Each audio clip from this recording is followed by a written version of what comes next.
Dear student, Assalamu alaikum. Today we will discuss index of hydrogen deficiency IHD and draw at least 3 structures with varied functional group of the following molecular formula.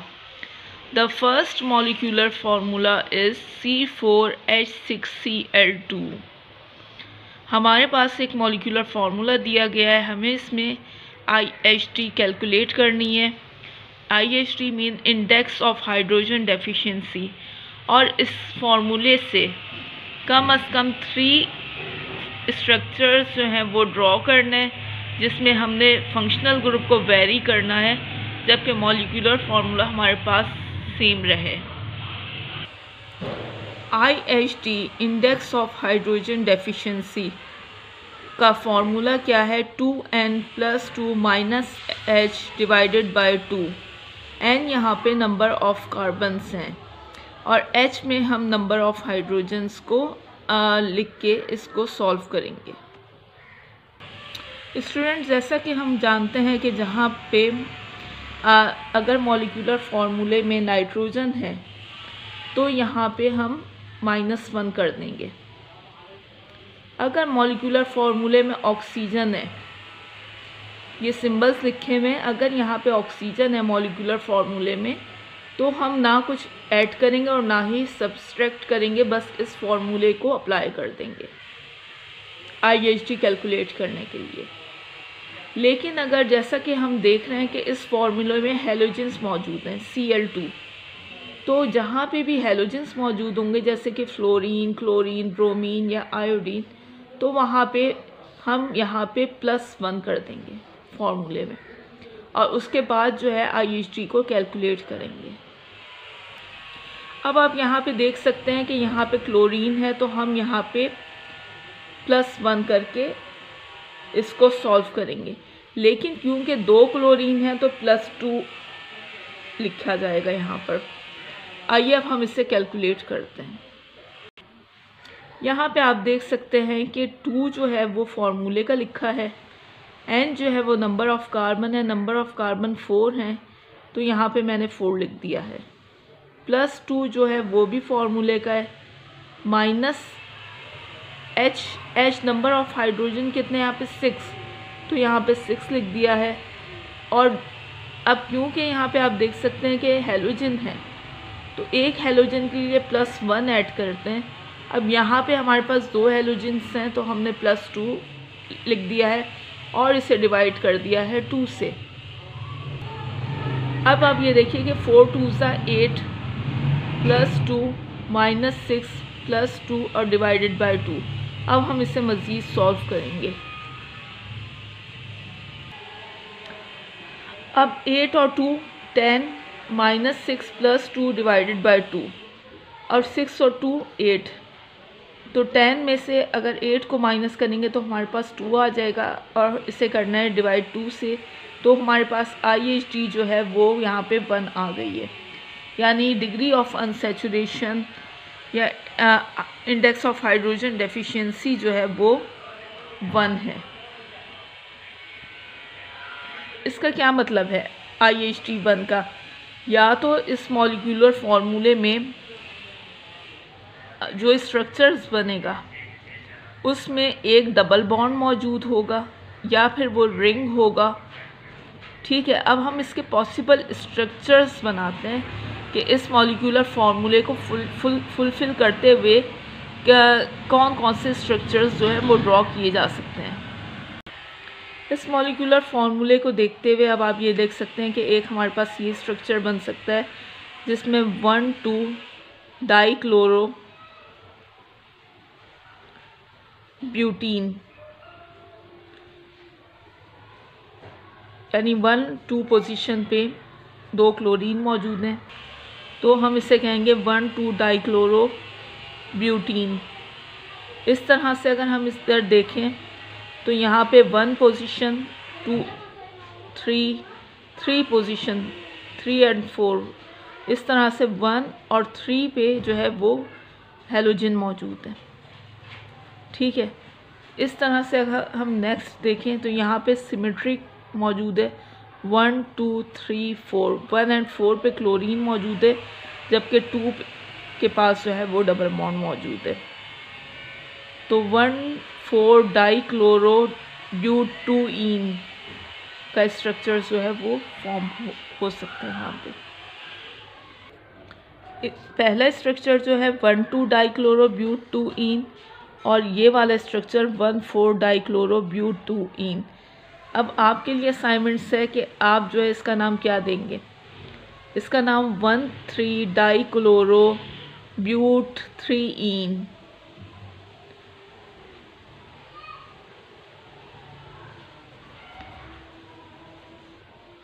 मैंने खुद ही लिख दिया।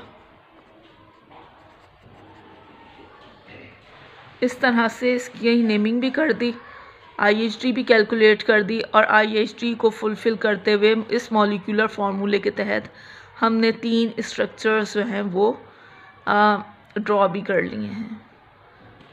अब हम एक और molecular formula देखते हैं, उस पर ये फार्मूला अप्लाई करते हैं और फिर स्ट्रक्चर्स ड्रॉ करते हैं, तो हमें मज़ीद ये क्लियर होगा कि हम IHD को कैसे कैलकुलेट कर सकते हैं। IHD mean index of hydrogen deficiency. Students, हमारे पास नेक्स्ट मॉलिक्यूलर फार्मूला है C5H8O, यानी हमारे पास C5H8O, कार्बन 5 है, हाइड्रोजन 8 है और ऑक्सीजन 1 है, 1 है। अब आप जानते हैं, अभी मैंने बताया था ऑक्सीजन जहाँ हो वहाँ पे नो एडिशन, कुछ ऐड नहीं करेंगे, 0 एडिशन होगी वहाँ पे, यानी जो फॉर्मूला है IHD का वो एज इट इज़ अप्लाई हो जाएगा। इसका IHD अब कैलकुलेट करने का फॉर्मूला अभी हमने प्रीवियस क्वेश्चन में भी समझा था, इसमें भी मैं आपको बता देती हूँ। इसमें 2n + 2 - h divided by 2। Now अब हमने इसमें तमाम वैल्यूज़ को पुट कर दिया है।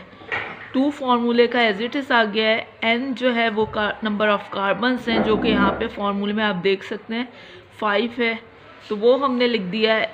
अब फार्मूले का +2 है और नंबर ऑफ़ हाइड्रोजन जो हैं वो 8 हैं, जो हमने यहाँ पे लिख दिए हैं, और इससे डिवाइड कर दिया है 2 से। अब हम इसे इन तमाम वैल्यूज़ को सॉल्व करके IHD जो है वो निकालेंगे। अब आप देख सकते हैं कि हम यहाँ पे इसे कैलकुलेट करें। 5 2 = 10 + 2 - 8 डिवाइडेड बाई 2, 10 और 2 12 - 8 डिवाइडेड बाई 2, 12 में से 8 को माइनस करेंगे तो 4 आ जाएगा, 4 डिवाइडेड बाई 2, इसको कैंसिल आउट करेंगे तो सिंप्लीफाई करेंगे तो यहाँ पे 2 आ गया। हमारे पास IHD की जो वैल्यू है वो 2 है। अब IHD की वैल्यू 2 का क्या मतलब है, क्या क्या पॉसिबिलिटीज़ हो सकती हैं। या तो 2 रिंग्स हो सकते हैं, ठीक, या फिर 2 डबल बॉन्ड हो सकते हैं, या फिर 1 रिंग एंड 1 डबल बॉन्ड। इसके स्ट्रक्चर जो स्ट्रक्चर फॉर्म होगा उसमें IHD को हम किस तरह से बना सकते हैं, वेरीफाई कर सकते हैं। या तो उस फॉर्मूले को C5H8O इसको लेके जो स्ट्रक्चर ड्रॉ करें उसमें 2 रिंग्स मौजूद हों, या फिर 2 डबल बॉन्ड मौजूद हों, या फिर 1 रिंग और 1 डबल बॉन्ड मौजूद हो। इसका एक स्ट्रक्चर पॉसिबल ये है।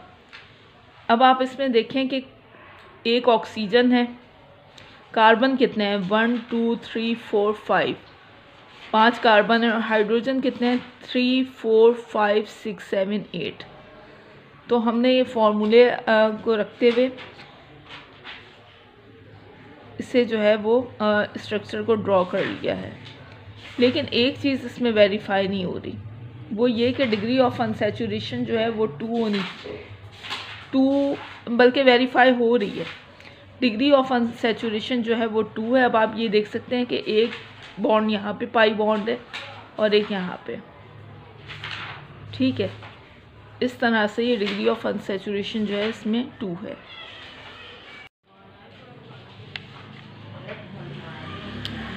अब आप ये देख सकते हैं कि इसमें मॉलिक्यूलर फार्मूला C5H8O को लेते हुए एक ईथर फंक्शनल ग्रुप यहाँ पे ईथर है, इसके साथ ये फार्मूला जो है वो उसका ड्रॉ स्ट्रक्चर किया है, और एक अल्कोहल। इन दोनों में कार्बन 5 हैं, हाइड्रोजन 8 हैं, 3 4 5 6 7 8, 2 3 4 5 6 7 8। डिग्री ऑफ अनसैचुरेशन वो 2 है, यानी 2 डबल बॉन्ड्स मौजूद हैं, और फंक्शनल ग्रुप भी चेंज है। इसमें एल्डिहाइड है, इसमें ईथर है, और इसमें अल्कोहल है। अब हम एक और मॉलिक्यूलर फार्मूला लेते हैं, फिर उसका स्ट्रक्चर ड्रॉ करते हैं। पहले IHT कैलकुलेट करते हैं एंड देन 3 स्ट्रक्चर्स ड्रॉ करते हैं, बिल्कुल इसी तरह से जैसे इसमें हमने डिफरेंट फंक्शनल ग्रुप के साथ किए हैं। स्टूडेंट्स, यहाँ पे आप देख सकते हैं कि मॉलिक्यूलर फार्मूला हमारे पास दिया हुआ है C5H7N।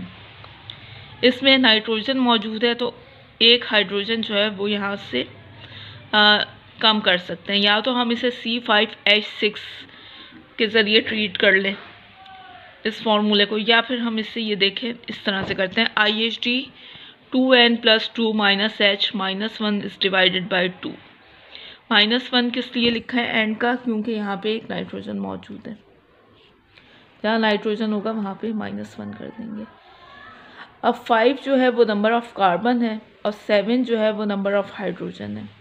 तो 5 2 = 10 + 2, ठीक। 7 में से 1 माइनस किया तो 6 आ गया, और डिवाइडेड बाई 2।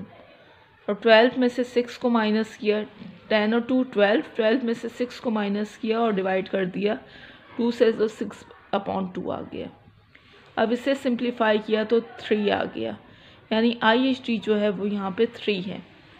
IHT 3 होने का मकसद क्या है, कितनी पॉसिबिलिटीज़ हैं इसमें? 3 रिंग्स हो सकते हैं स्ट्रक्चर में, 3 डबल बॉन्ड्स हो सकते हैं, 1 डबल बॉन्ड और 2 रिंग्स हो सकते हैं, 2 डबल बॉन्ड और 1 रिंग हो सकता है। अब हम देखते हैं कि इसके स्ट्रक्चर्स बन क्या कौन कौन से सकते हैं C5H7N को लेते हुए। इस मॉलिक्यूलर फार्मूला C5H7N के साथ ये 3 डिफरेंट स्ट्रक्चर्स ड्रॉ हो सकते हैं। अब आप देखें इसमें C5H7N है, और 3 डिग्री ऑफ अनसैचुरेशन 3 का मतलब ये है कि 1 रिंग है और 2 डबल बॉन्ड है। इस तरह से यहाँ पे 1 ट्रिपल बॉन्ड है और 1 डबल बॉन्ड है। इसमें आप ये देख सकते हैं 1 ट्रिपल बॉन्ड और 1 डबल बॉन्ड, और C5H7N का मॉलिक्यूलर फार्मूला जो है वो कंप्लीट हो रहा है। स्टूडेंट्स, होपफुली आपने इस स्ट्रक्चर को बखूबी अंडरस्टैंड कर लिया होगा। Thank you very much.